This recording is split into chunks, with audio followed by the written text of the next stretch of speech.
Hello students, आज हम past continuous tense के बारे में पढ़ेंगे।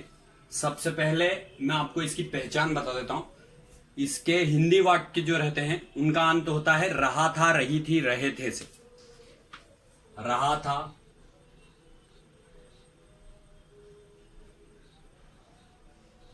रही थी,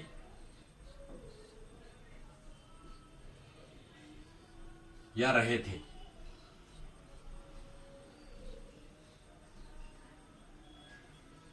इन शब्दों से इसके हिंदी वाक्यों का अंत होता है। इसके बाद में इसके रूल्स की अगर हम बात करें तो सबसे पहले असर्टिव सेंटेंस या एफर्मेटिव सेंटेंस या पॉजिटिव सेंटेंस जो होता है,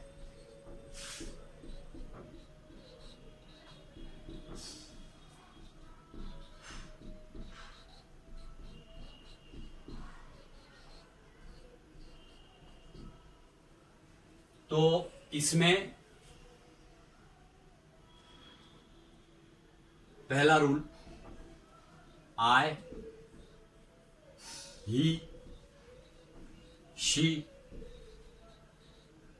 इट, एनी नेम,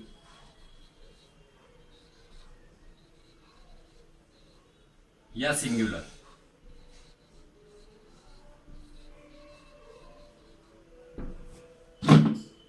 इसके साथ में वॉज यूज होता है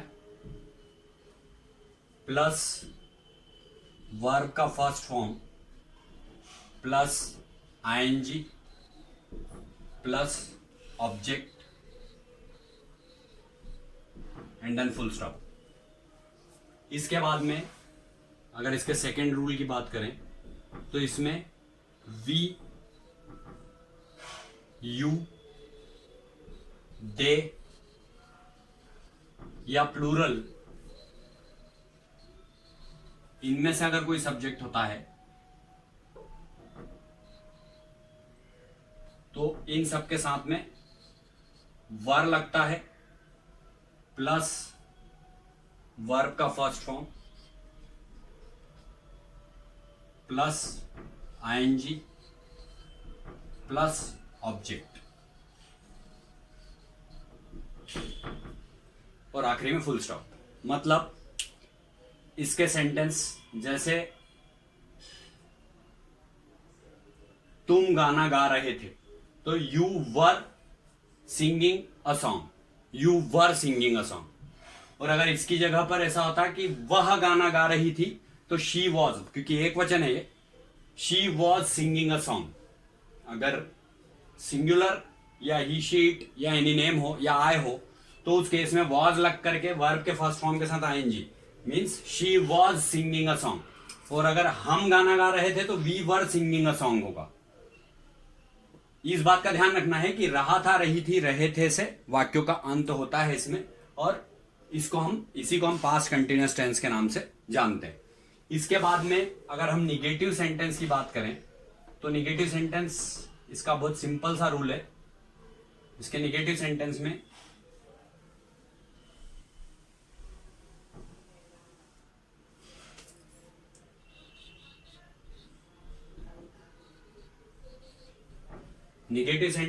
वॉज के बाद में यहां पे प्लस नॉट आ जाता है, was not. I, he, she, it या कोई नाम या सिंगुलर होता है तो वॉज के बाद नॉट प्लस वर्ब का first form plus ING plus object. और अगर वी, यू, दे या प्लूरल हो तो वर्ब के बाद में यहां प्लस नॉट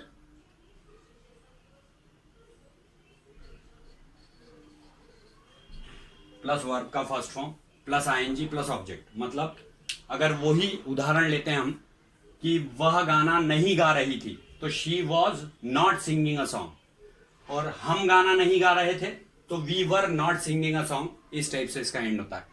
या वह क्रिकेट नहीं खेल रहा था तो he was not playing cricket, और हम क्रिकेट नहीं खेल रहे थे तो we were not playing cricket. इस टाइप से मतलब इन सब सब्जेक्ट्स के साथ में वॉज के बाद नॉट और इन सब सब्जेक्ट्स के साथ में वर्ब के बाद नॉट और वर्ब के फर्स्ट फॉर्म के साथ आईएनजी, दोनों केसेस में। तो ये मैंने आपको निगेटिव सेंटेंस बताया। अब इसके बाद में अगर इसी के इंटेरोगेटिव सेंटेंस की बात करते हैं हम, तो इंटेरोगेटिव सेंटेंस जो होता है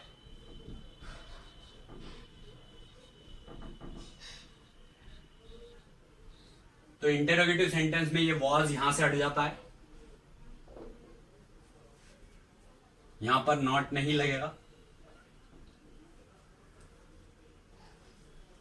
और ये वॉज ऐसा वैसे ही स्टार्टिंग में यूज हो जाता है।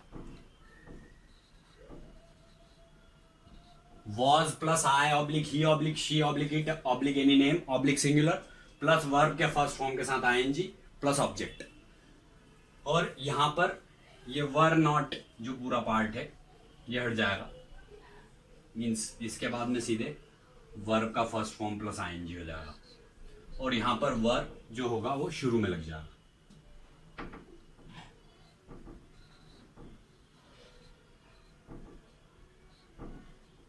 मीन्स अगर वही उदाहरण लेते हैं, क्या वह गाना नहीं गा रही थी, क्या वह गाना गा रही थी, तो was she singing a song हो जाएगा। इंटरोगेटिव में वॉज स्टार्टिंग में आएगा, और इसमें इस बात का भी ध्यान रखना है कि लास्ट में क्वेश्चन मार्क आता है, क्योंकि ये इंटरोगेटिव सेंटेंस है।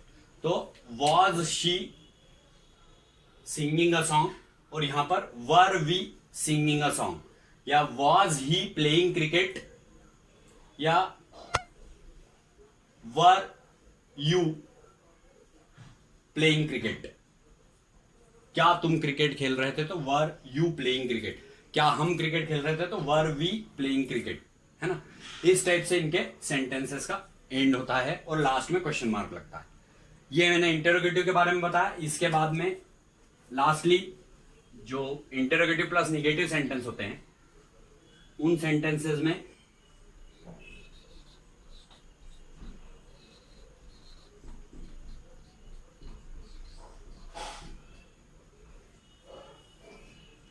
ये एज इट इज यूज होता है। सिर्फ यहां इस बात का ध्यान रखना रहता है कि सब्जेक्ट जैसे वॉज के बाद में I oblique he oblique she oblique it oblique any name या सिंगुलर होता है, प्लस इसके बाद में नॉट लग जाता है। सब्जेक्ट के जस्ट बाद नॉट लग करके फिर वर्ब का फर्स्ट फॉर्म, फिर आईएनजी, फिर ऑब्जेक्ट, फिर क्वेश्चन मार्क। और इसमें यहां पर वर्ब के बाद में we oblique you oblique they oblique plural plus verb का फर्स्ट फॉर्म से पहले यहां नॉट लग जाएगा, प्लस वर्ब के फर्स्ट फॉर्म के साथ में आईएनजी जुड़ करके बाद में ऑब्जेक्ट, और फिर आखिरी में क्वेश्चन मार्क। मतलब इसी का इंटरोगेटिव प्लस निगेटिव सेंटेंस बनाए हम कि मान लो कोई सेंटेंस लिया हमने कि क्या वह क्रिकेट नहीं खेल रहा था, तो was he not playing cricket. क्या वह क्रिकेट नहीं खेल रहा था, तो was he not playing cricket.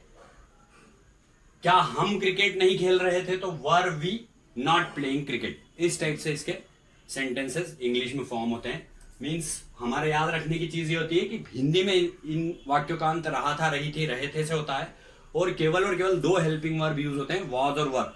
अगर एक वचन है आई वी यू दे है, सिंगुलर है, sorry I he she it या सिंगुलर है या कोई नाम है, तो उसके केस में आपको वॉज यूज करना रहता है। फिर उसको इंटरोगेटिव या इंटरोगेटिव निगेटिव में वॉज को स्टार्टिंग में लगाते हैं, और निगेटिव सेंटेंस में वॉज के बाद में नॉट लग जाता है। तो इस बात का अपने को ध्यान रखना होता है, और इसी से रिलेटेड पास्ट कंटिन्यूअस टेंस के सारे रूल्स फॉर्म होते हैं। It is over now.